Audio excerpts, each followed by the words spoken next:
Hey guys, it's your favorite pipeline nurse practitioner coming to you from my living room. Quite a few comments, employers not allowing voluntary PPE or respirators or not providing appropriate PPE. I wanted to dive into that a little bit. OSHA requires monitoring or air testing of all kinds of stuff.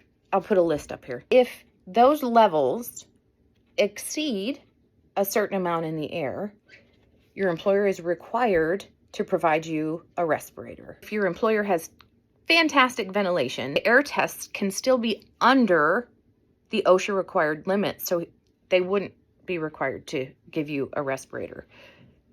Doesn't mean you're not being exposed, just means they're not required to give it to you.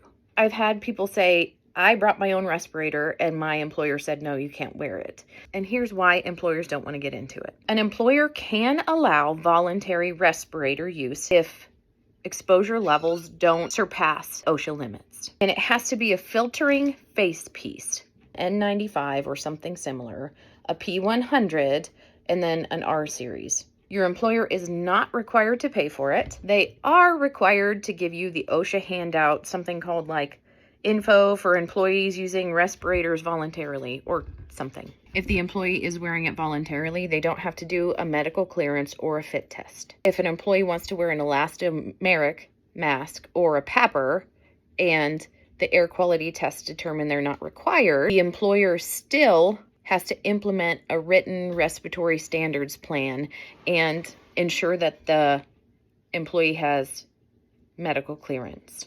So essentially, if you want a PAPR or an elastomeric mask, your employer is going to have to institute a respiratory program, which isn't cheap. It's easy if you know somebody who knows how to do it. So that might be why they're hesitant for those.